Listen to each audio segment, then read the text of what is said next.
Hi guys, MrRoflWaffles here. This is going to be your ultimate no-nonsense guide to do the Shangri-La Easter Egg. This egg requires 4 players, and I recommend the Immolation Liquidation Gobblegum because you need to spin the box to get the 3179 JGB215, also known as the Baby Maker. I also recommend Ephemeral Enhancement because it will allow you to temporarily pack-a-punch your JGB215 later in the game and save you from having to actually pap it, which will just save you a little bit of time. As soon as your game starts, get spinning for Gobblegums to try and get immolations and start spinning the box because, to be quite honest with you, the Baby Maker's pretty rare in this map, and so it can take a little bit of time for you to get it. First things first, you guessed it, turn on the power. Next up, your team need to come back to the spawn. Each of you needs to stand next to one of these circular buttons in the central area of the spawn and hold square together at the same time, so give yourselves a countdown, like 3, 2, 1, go. If you do it all simultaneously correctly, an eclipse should suddenly appear, and you'll be transported back in time. You only have limited time in eclipse mode before you're transported back to the future, so get used to me saying, get another eclipse throughout this guide. Come down to the area where the MPL wall bar used to be. I think it's a pharaoh now, and there's a circular button on the wall here by this statue that you can press, and you should hear someone talking. It's our favorite characters, Brock and Gary. They're explorers that have been basically trapped by all the booby traps that are around the area of Shangri-La, and so we're going to complete the Easter egg in order to help them on their way. 12 square stone slabs will spawn on either side of the spawn room, so I'm going to run through all of the locations now just so you definitely don't miss any in your game.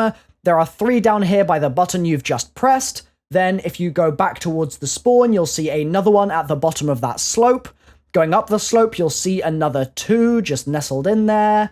As we go right to the top of the slope, you'll see 3 of them in a little group, so there's the next 3.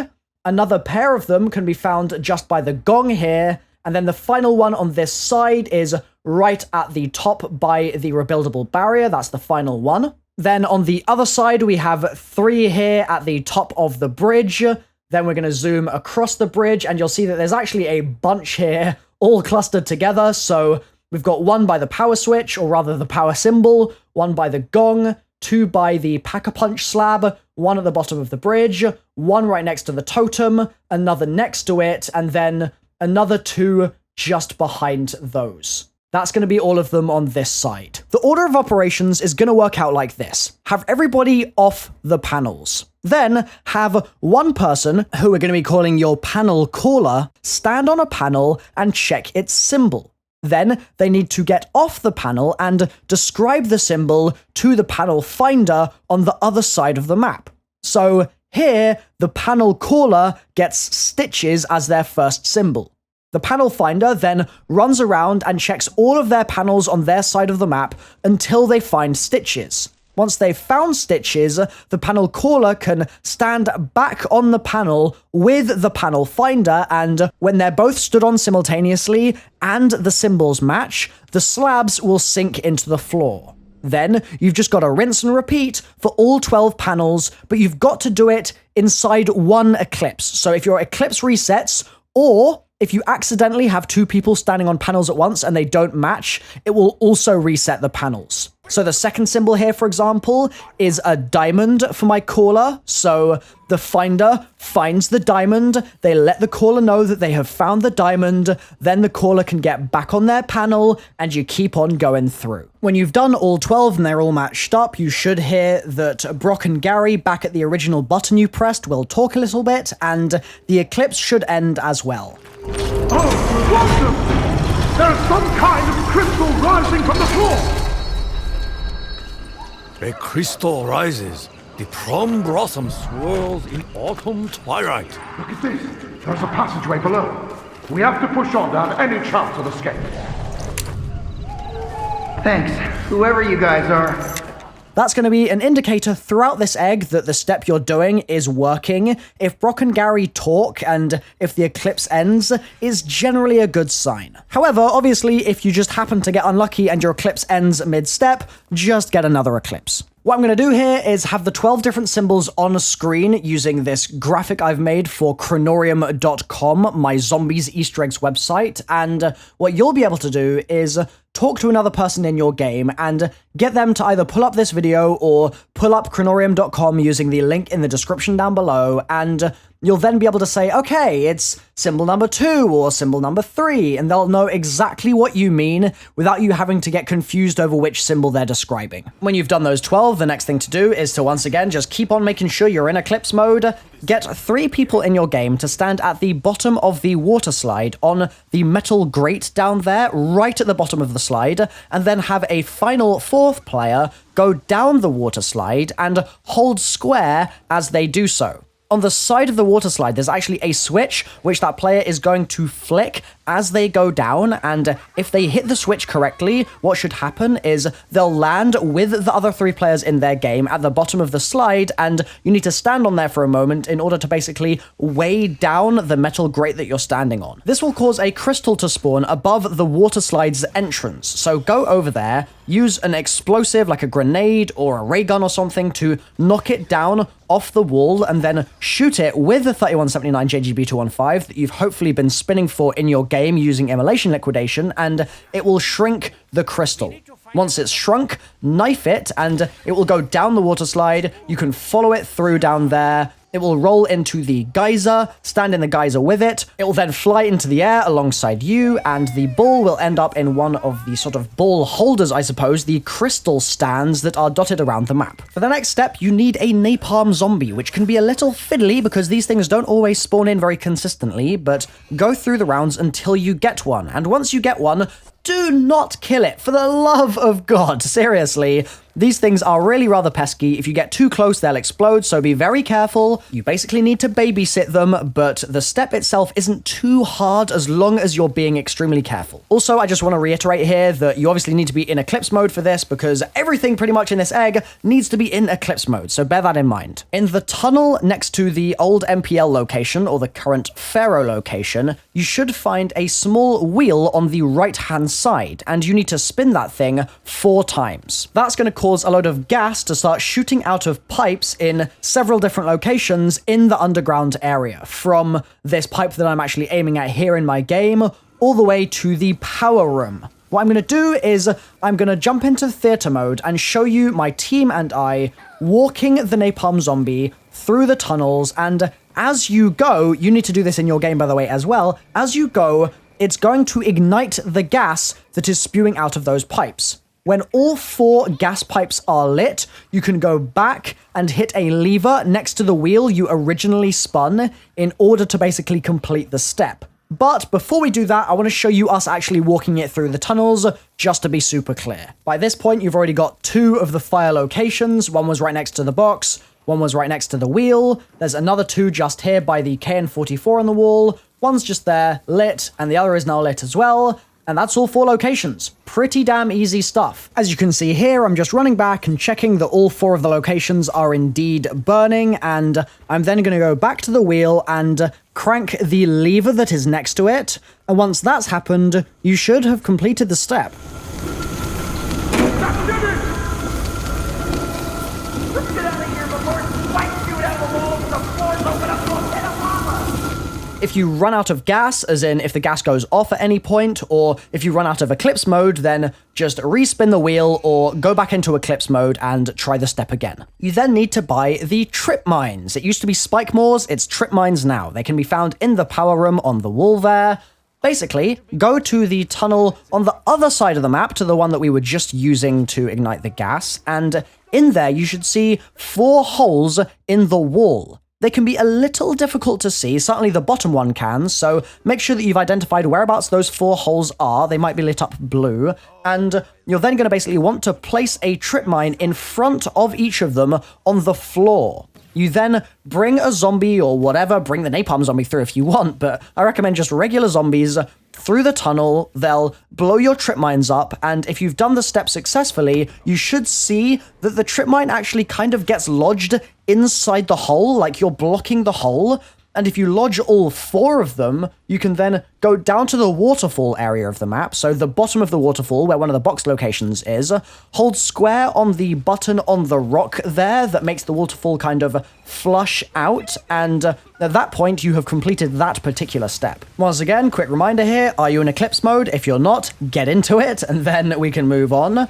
There are now going to be 12 tiles on the walls of the map that you're going to need to run around and knife. They're pretty difficult to see in some cases, like they can be sort of deceptive, but thankfully I've got you covered and I'm going to show you all the spawns. There's one next to this gong just here by the minecart, another around the corner, so that's 2 by the minecart. Then there's 5 in the spawn area. The first is in the mud there, the second is just across, the third is on the other side from the spawn, the fourth is on the other set of spikes, and the fifth is going to be by the Pack-a-Punch stairs, so that's 2 by the minecart, 5 in the spawn area, then there's going to be another 2 by this mud pit area, so that's one of them just there. If we go across and past this gong, there is the second, so at this point we've done a total of 5 in the spawn, 2 by the minecart, 2 by the mud pit, so that's 9. Then if we come through to where the stakeout used to be, there's another 2 here, one of them is just there by the wall by, another is just around the corner by the stairs there, and then the last one is going to be in the power room, just across by the Pack-a-Punch slab on the wall. I think that was the last glyph. Once you've knifed all 12 of those, go over to the minecart, and you'll see that across this little gap here, there's what looks like almost a tent without a tent.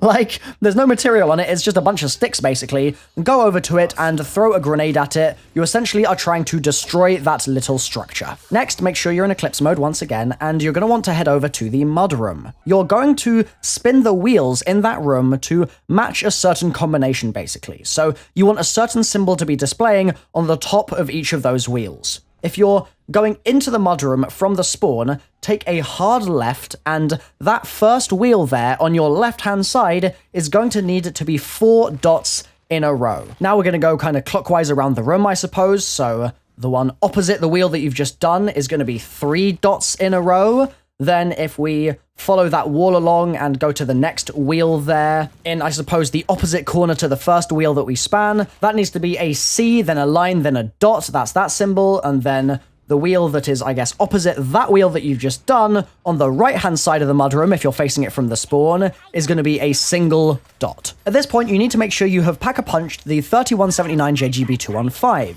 In case you don't know how to do that, I'll explain quickly now. You need everyone in your game to stand on the stone slabs around the map, and if you're standing on all of them at the same time, then it's basically going to stop the spinning statues that you can sort of see around the place, and the Pack-a-Punch in the spawn area will open for 30 seconds. So the slab locations are 1 in the center of the spawn room, 1 on the other side of the bridge from the perk location, 1 in the tunnel by the Pharaoh/old MPL location, and 1 inside the power room itself by the power switches. Stand on all 4 of those simultaneously, and the PAP will open up, and then you can pack the 3179 JGB215. The next step is the Gong Step.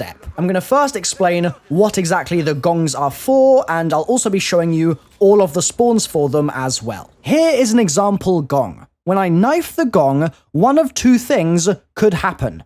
A, your character says something like, "Oh, that sounds wonderful." The crystal is resonating with joy! And the crystal above you does not go red, it just stays silver. Or, you knife the gong, your character says, "Ah, that was horrible." Nein! This sounds bad!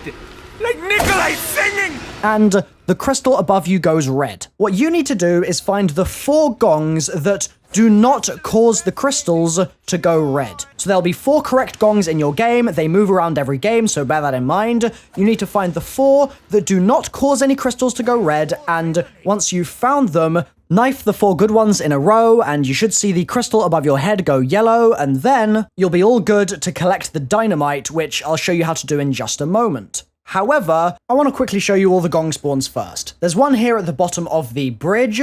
Then if we zoom up the bridge, you'll see 2 on the left-hand side here, 1 by the window, and another just outside the mudroom. If we zoom through the mudroom, you'll see that there's another possible gong on the entrance to the mudroom. Then we're gonna zoom through the spawn, and you'll see the Shiva has one next to it. If we zoom through the spikes, you'll see one at the top here by the minecart area. And then if we zoom down the slope, there are 2 final possible gongs, one on the right-hand side here, and another possible one on the left-hand side behind the temple. Once you've identified the 4 correct gongs, go and knife them all in a row. If you do it correctly, you should see that the crystals start glowing yellow and a kind of Treyarch symbol appears on them. Then head out of the spawn towards the minecart gong I just showed you and look up. there should be a crystal right there, and you're going to need to shoot that crystal with the Pack-a-Punch 3179 JGB215, also known as the Fractalizer. And once you've done that, and you've already done the gongs a moment ago, a stick of dynamite should drop down. You need to be really careful here, as if you miss the dynamite, you're going to need to redo the gong thing, so shoot it, get ready to basically catch the dynamite by standing underneath where it's going to drop, and then you're going to want to also shoot a second crystal above the mud room. This will cause the great big meteorite above the Pack-a-Punch to basically get shrunk down, and I mean, this is just cool, man. It's just a cool little step.